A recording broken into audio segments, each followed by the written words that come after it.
ছাত্রছাত্রীরা, আজকে আমরা তড়িৎ বিশ্লেষণের পরবর্তী অংশ নিয়ে আলোচনা করব। তো আমরা গতদিন তো পড়েইছিলাম যে তড়িৎ বিশ্লেষণ কাকে বলে, তড়িৎ বিশ্লেষণ কাকে বলে, তীব্র তড়িৎ বিশ্লেষ্য পদার্থ, মৃদু তড়িৎ বিশ্লেষ্য পদার্থ, এসব নিয়ে আমরা আগের দিন পড়েছিলাম এবং জলের তড়িৎ বিশ্লেষণ কি করে করা হয় সেটাও আমরা জেনেছিলাম। আজকে আমরা পড়ব কি না কপার সালফেটের তড়িৎ বিশ্লেষণ। ঠিক আছে, তো এটা খুব ইম্পর্টেন্ট, পরীক্ষায় কিন্তু এটা অনেকবার এসেছে, তো এটা একটু ভালো করে পড়বে। ঠিক আছে, তো কপার সালফেটের তড়িৎ বিশ্লেষণ, তড়িৎ বিশ্লেষণ। ঠিক আছে, বিশ্লেষণ। ওকে ওকে, প্রথমেই যেটা করতে হবে কি না, কপার সালফেটের তড়িৎ বিশ্লেষণ জলীয় দ্রবণ অবশ্যই। ঠিক আছে, তো এরকম একটা পাত্র নেওয়া হবে। ঠিক আছে,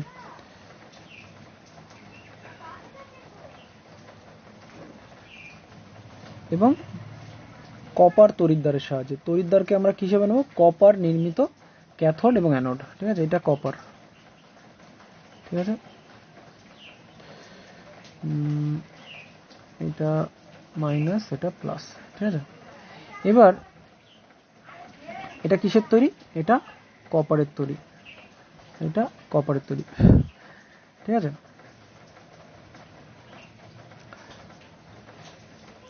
তাহলে ক্যাথোডে ক্যাটায়ন যায় বলেছিলাম। ঠিক আছে, তাহলে ক্যাথোডে ক্যাটায়ন যাবে, তাহলে এটা হচ্ছে ক্যাথোড হয়ে গেল। এইভাবে তোমরা কিন্তু মনে রাখবে। ঠিক আছে, ক্যাথোডে ক্যাটায়ন যাবে মানে যেটা নেগেটিভ তাতে ক্যাটায়ন যাবে মানে প্লাস, তার মানে ক্যাথোড হচ্ছে এইটা, আর যেটা প্লাস অর্থাৎ এইটা অ্যানোডে অ্যানায়ন যাবে, তাহলে প্লাসের মধ্যে মাইনাস যাবে, তার মানে এইটা হয়ে গেল অ্যানোড।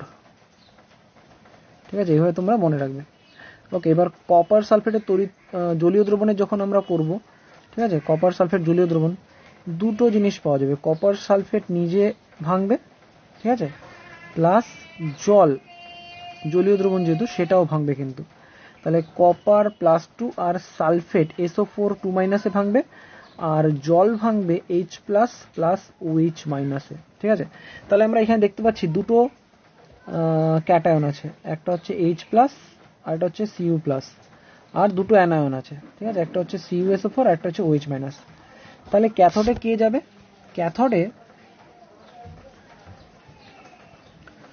ক্যাথোডে ক্যাটায়ন যাবে, এটা তো আমরা জানি। ঠিক আছে, ক্যাথোডে ক্যাটায়ন যাবে, এটা হবে না অ্যাকচুয়ালি। তাহলে ক্যাথোডের বিক্রিয়াটা আমরা কি করে করব, ক্যাথোডে ক্যাটায়ন যাবে, কিন্তু কোন ক্যাটায়নটা যাবে, কপার +2 নাকি H+। এবার তোমাদের বলে রাখি, কপার +2 তড়িৎ রাসায়নিক শ্রেণীতে হাইড্রোজেনের থেকে নিচে আছে, কপার হাইড্রোজেনের থেকে নিচে আছে। যে নিচে থাকবে তার জারিত অবস্থার থেকে বিজারিত অবস্থায় বেশি স্টেবল হয়। ঠিক আছে, তার মানে কপারের দুটো ইলেকট্রন গ্রহণ করে কপার সলিডে পরিণত হওয়ার প্রবণতা H+ এর থেকে অনেক বেশি। ঠিক আছে, তাহলে বোঝা গেল। তাহলে এইটা হচ্ছে ক্যাথোডের বিক্রিয়া। এবার অ্যানোডে কি হবে, তার মানে এখানে কপার +2 গুলো এইখানে জমা হবে, জমা হতে হতে হতে আস্তে আস্তে কি হবে বলতো, মোটা হয়ে যাবে। এই সরি, ভুল হয়ে গেল, ক্যাথোডটা মোটা হবে, এটা মোটা হবে না।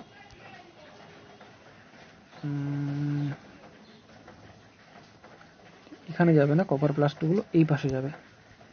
ঠিক আছে, কপার +2টা ক্যাথোডে যাবে, এবং ক্যাথোড কি হবে, আস্তে আস্তে আস্তে আস্তে আস্তে মোটা হতে থাকবে। বোঝা গেল। এবং এটা কিন্তু একদম বিশুদ্ধ কপার। ঠিক আছে, এটা একদম বিশুদ্ধ কপার। বলে রাখি, এইভাবেই কিন্তু ধাতু যখন পরিশোধন করা হয় এই পদ্ধতি কিন্তু অ্যাপ্লাই করা হয়। ঠিক আছে, এবার অ্যানোডের ক্ষেত্রে কি হবে, অ্যানোডের রাসায়নিক বিক্রিয়া কি হবে, অ্যানোডের ক্ষেত্রে দেখো দুটো অ্যানায়ন আছে। ঠিক আছে, এই দুটো। এবার এখানে আরেকটাও ব্যাপার চলে আসে। ঠিক আছে, সালফেট আয়ন বা হাইড্রক্সিল আয়ন এদের অ্যানোডে গিয়ে ইলেকট্রন বর্জনের থেকে কি বললাম, সালফেট আয়ন বা OH মাইনাস আয়ন এদের অ্যানোডে গিয়ে ইলেকট্রন বর্জন করার থেকে কপার আয়ন, কপার কি করে না কপার +2 হয়ে দুটো ইলেকট্রন এখানে রেখে দিয়ে কি করে না চলে আসাটা বেশি প্রেফার করে। তাহলে এখানে বিক্রিয়াটা কি হয়, কপার 0 স্টেটে ছিল, সলিড স্টেটে ছিল, সে দুটো ইলেকট্রন ত্যাগ করে কপার +2 হিসাবে কি না অ্যাকুয়াস হয়ে গেলে দ্রবণে চলে আসলো। তার ফলে কি হবে, আস্তে আস্তে আস্তে আস্তে অ্যানোডটা কি হবে না আস্তে আস্তে আস্তে আস্তে পাতলা হতে শুরু করবে। ঠিক আছে, পরিষ্কার বোঝা গেল কি বললাম? তাহলে আস্তে আস্তে আস্তে আস্তে আস্তে আস্তে কি হবে না পাতলা হতে শুরু করবে। তাহলে ক্যাথোডটা আস্তে আস্তে মোটা হবে, অ্যানোডটা আস্তে আস্তে পাতলা হবে। অ্যাকচুয়ালি ব্যাপারটা কি হচ্ছে, সাপোজ ধরো আমি যদি এইরকম একটা জিনিস করি, ঠিক আছে, এটা এইখান থেকে কপার +2 হয়ে দ্রবণে আসছে, আবার দ্রবণ থেকে কপার +2 কপার হয়ে এখানে জমা হচ্ছে। ঠিক আছে, তা এই জন্য কি হয় না দ্রবণের যে ঘনত্ব বা দ্রবণের কনসেন্ট্রেশনটা কিন্তু একই থাকে। কেন কেন কি একটা সাইকেল মতো হচ্ছে, এখান থেকে এখানে আসছে আবার এখান থেকে এখানে চলে যাচ্ছে। এখান দিয়ে যদি শুধু যেত তাহলে এটা আস্তে আস্তে আস্তে আস্তে কি হতো না লাইট হয়ে যেত, কপার সালফেটের নীল দ্রবণের যে কালারটা সেটা আস্তে আস্তে লাইট হয়ে যেত। কিন্তু এখান থেকে এখানে আসে আর এখান থেকে চলে যায়, এই জন্য কিন্তু একই থাকে। ঠিক আছে, এটা কিন্তু পরীক্ষায় কিন্তু আসে তোমাদের। ঠিক আছে, তাহলে এটা তোমরা খুব ভালো করে পড়বে। ঠিক আছে, আমরা পরবর্তী অংশে চলে যাই। এরপরে যেটা আছে তড়িৎ বিশ্লেষণের প্রয়োগ। তড়িৎ বিশ্লেষণের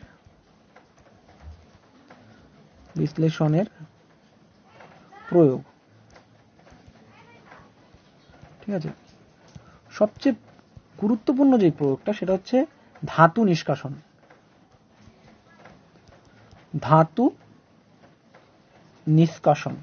ঠিক আছে, সরি বানানটা একটু গন্ডগোল হয়ে গেল।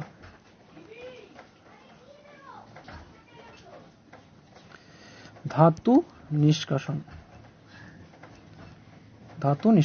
ঠিক আছে, যেমন যারা তড়িৎ রাসায়নিক শ্রেণীতে যারা ওপরে আছে, অর্থাৎ sodium, potassium, calcium, magnesium, aluminium ইত্যাদি ধাতুগুলোকে এই পদ্ধতিতে কিন্তু নিষ্কাশন করা হয়। ঠিক আছে, ওকে, যেমন তোমাদের সিলেবাসে অ্যালুমিনিয়াম ধাতুকে নিষ্কাশন করার কথা বলা আছে। ঠিক আছে, অ্যালুমিনিয়াম ধাতু নিষ্কাশন করার সময় অ্যালুমিনিয়াম অক্সাইড বা অ্যালুমিনা Al2-র মেল্টিং পয়েন্ট অনেক বেশি। ঠিক আছে, প্রায় আমার মনে নেই ঠিক, এক second, melting point of Al2O3, okay, 2072 degree. Al2O3 হচ্ছে 2072 ডিগ্রি সেলসিয়াস। ঠিক আছে, এবার এই উচ্চ উষ্ণতায় এদেরকে গলন করাটা খুব খরচ সাপেক্ষ ব্যাপার, এই জন্য এখানে আরো দুটো জিনিস মিশিয়ে দেওয়া হয়। একটা হচ্ছে ক্রায়োলাইট। ঠিক আছে, ক্রায়োলাইট, ঠিক আছে, এটা 60% মতো মেশানো হয়, 60%। আরেকটা হচ্ছে ফ্লুওস্পার,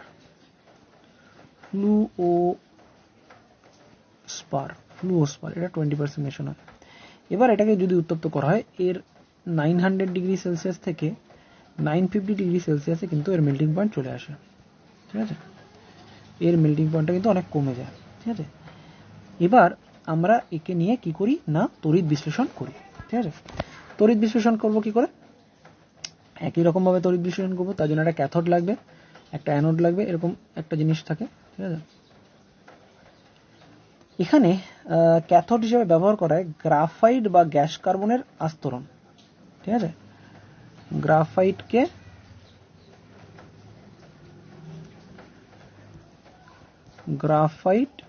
বা গ্যাস কার্বনের একটা দণ্ডকে, আর অ্যানোড হিসেবে ব্যবহার করা হয় কপার দণ্ডকে। কি না কপার দণ্ডকে অ্যানোড হিসেবে ব্যবহার করা হয়, আর গ্রাফাইটকে ক্যাথোড হিসেবে ব্যবহার করা হয়। তাহলে এটা হলো প্লাস, এটা হলো মাইনাস, প্লাস এটা মাইনাস। ওকে, ঠিক আছে, আর এবার কি হবে, এখানে Al2O3 বিশ্লেষিত হবে। এটা কিন্তু পুরো র নেওয়া হয়েছে, এখানে কিন্তু জল মেশানো নেই। ঠিক আছে, তাহলে এটা ভাঙবে কিভাবে, Al2O3 দুটো ভাঙবে 2Al+2 আর 3O2- ভেঙে যাবে। ঠিক আছে, ক্যাথোডে কে যাবে, ক্যাথোডে ক্যাটায়ন যাবে, ক্যাথোডে ক্যাটায়ন যাবে 2Al+, সরি এটা +3 হবে, +3 ক্যাথোডে গিয়ে, ক্যাথোড তো বুঝতেই পারছো নেগেটিভের ভান্ডার, ওখানে গিয়ে কি করবে না 6টা ইলেকট্রন গ্রহণ করবে, গ্রহণ করে অ্যালুমিনিয়ামে বিজারিত হবে। ঠিক আছে, বুঝতেই পারছো +3 থেকে 0-তে কনভার্ট হচ্ছে, +3 স্টেট থেকে 0 মানে কি বিজারণ হচ্ছে, বিজারণ, ক্যাথোডে সবসময় বিজারণই হয়। ঠিক আছে, আর অ্যানোডে কি হবে, অ্যানোডে O- চলে যাবে। ঠিক আছে, 3O2- 6 ইলেকট্রন বর্জন করবে, 6টা ইলেকট্রন বর্জন করবে, 3O তৈরি হবে। ঠিক আছে, তারপরে অ্যাকচুয়ালি এই 3টে ও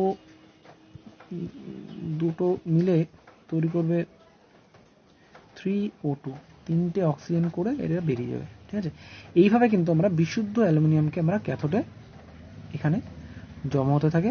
ঠিক আছে, এবং এটাকে আস্তে আস্তে আস্তে আস্তে আস্তে এটা থেকে আমরা নিয়ে আমরা কিন্তু বিশুদ্ধ অ্যালুমিনিয়াম ধাতুকে কিন্তু আমরা পেতে পারি। ঠিক আছে, এটা হচ্ছে 1 নম্বর। ঠিক আছে, কি না ধাতু নিষ্কাশন। আমাদের ক্লাস 11-12-এ অনেকগুলো ধাতু আছে, যেমন কপার ধাতু নিষ্কাশন, আয়রন ধাতু নিষ্কাশন, ম্যাগনেসিয়াম, অ্যালুমিনিয়াম।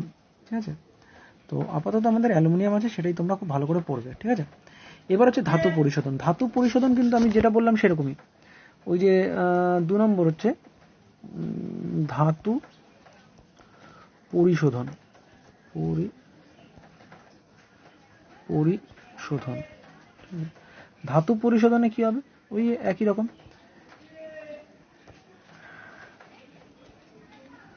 বিশুদ্ধ কপারকে অ্যানোড হিসাবে ব্যবহার করতে হবে, সরি বিশুদ্ধ না, অবিশুদ্ধকে অ্যানোড হিসাবে ব্যবহার করতে হবে। ধরো আমি এটাকে আমি অ্যানোড হিসাবে নিলাম, ঠিক আছে, এটাকে আমি অ্যানোড হিসাবে নিলাম, ঠিক একই রকম ভাবে। ঠিক আছে, কপার +2 SO4 2-, কপার সালফেট বিজড়িত হয়েছে। এবার আমি কি বলেছি, অ্যানোড থেকে দুটো ইলেকট্রন রেখে কপার +2 দ্রবণে আসবে, আর দ্রবণ থেকে ক্যাথোডে জমা হবে, এটা আস্তে আস্তে মোটা হবে। এই যে এইটা, তাহলে এটা হচ্ছে অবিশুদ্ধ কপার, অবিশুদ্ধ কপার। ঠিক আছে, এইটা যেটা জমা হবে এটা কিন্তু একদম বিশুদ্ধ কপার, বিশুদ্ধ কপার। ঠিক আছে, তাহলে এটা আমি যেটা বললাম ওই একই জিনিস। ঠিক আছে, এইবার তৃতীয় গুরুত্বপূর্ণ এর একটা ইউজ হচ্ছে, সেটা কি না তড়িৎ লেপন। নাম্বার 3 কি তড়িৎ লেপন, এটা কিন্তু খুব ইম্পর্টেন্ট। তড়িৎ লেপন, তড়িৎ লেপনের সংজ্ঞা কি, তড়িৎ লেপন কাকে বলে, ধরো আমরা যেমন সোনার চেনে গিল্টি করি না, মানে সোনার চেনে না অ্যাকচুয়ালি রূপোর চেনে, এরকম একটা রূপোর চেন থাকে, রূপোর চেনের ওপর আমরা কি করি না একটা পাতলা একটা সোনার একটা আবরণ দিয়ে দিই। ঠিক আছে, তাহলে অপেক্ষাকৃত কোনো নিকৃষ্ট মানের ধাতুর উপর কোনো উৎকৃষ্ট মানের ধাতুর পাতলা আস্তরণ দেওয়াকে বলা হয় তড়িৎ লেপন। আমি কি বললাম, কোনো অপেক্ষাকৃত নিকৃষ্ট মানের ধাতুর ওপর কোনো উৎকৃষ্ট মানের ধাতুর পাতলা আস্তরণ, সুষম আস্তরণ দেওয়ার পদ্ধতিকে বলা হয় তড়িৎ লেপন। এটা তড়িৎ বিশ্লেষণ পদ্ধতিতেই কিন্তু ব্যবহার করা হয়। ঠিক আছে, এবার এর একটা নিয়ম আছে, আমরা নিকৃষ্ট মানের ধাতু মানে যার উপর আমি ধরো আমি একটা রূপোর চামচের ওপর সোনার প্রলেপ দেবো, রূপোর চামচের উপর সোনার প্রলেপ দেবো, সোনার প্রলেপ দেবো। ঠিক আছে, কি করে করব, আমি রূপোর যে চামচ আছে এটাকে ক্যাথোড হিসেবে নেব, মনে থাকবে কি বললাম, তাহলে রূপোর চামচটাকে আমি ক্যাথোড হিসেবে নিলাম, সবসময় মনে রাখবে ক্যাথোডের মধ্যেই কিন্তু আস্তরণটা জমা হবে। ঠিক আছে, ওকে। সোনার একটা পাতলা দণ্ডকে নেব, এটা কি ক্যাথোড হিসাবে। তাহলে যার উপর প্রলেপ দেব সেটাকে ক্যাথোড, এটা সোনা, রাসায়নিক সংকেত হচ্ছে AU। এটাকে নেব, যা দিয়ে বা যার আস্তরণ দেব তাকে নেব অ্যানোড হিসাবে। আর যা দিয়ে আস্তরণ দেব তার কোনো তড়িৎ বিশ্লেষ্য পদার্থকে নেব তড়িৎ বিশ্লেষ্য পদার্থ রূপে।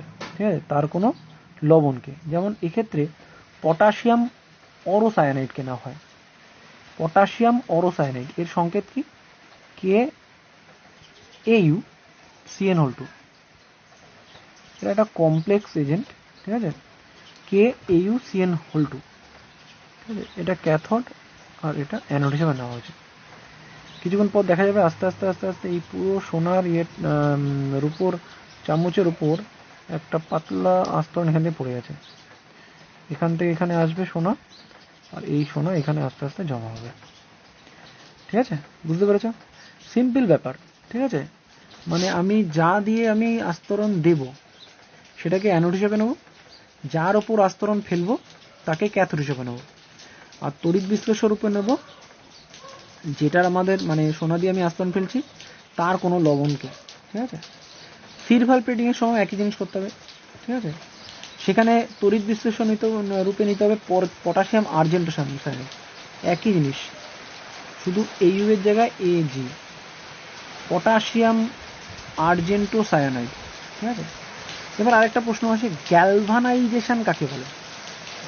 ঠিক আছে, গ্যালভানাইজেশন মানে লোহার ওপর বা অপেক্ষাকৃত নিম্ন কষ্টের কোনো ধাতুর ওপর জিঙ্কের প্রলেপ দেওয়াকে বলা হয় গ্যালভানাইজেশন। এইটা কিন্তু তোমাদের পরীক্ষায় অনেক সময় আসে।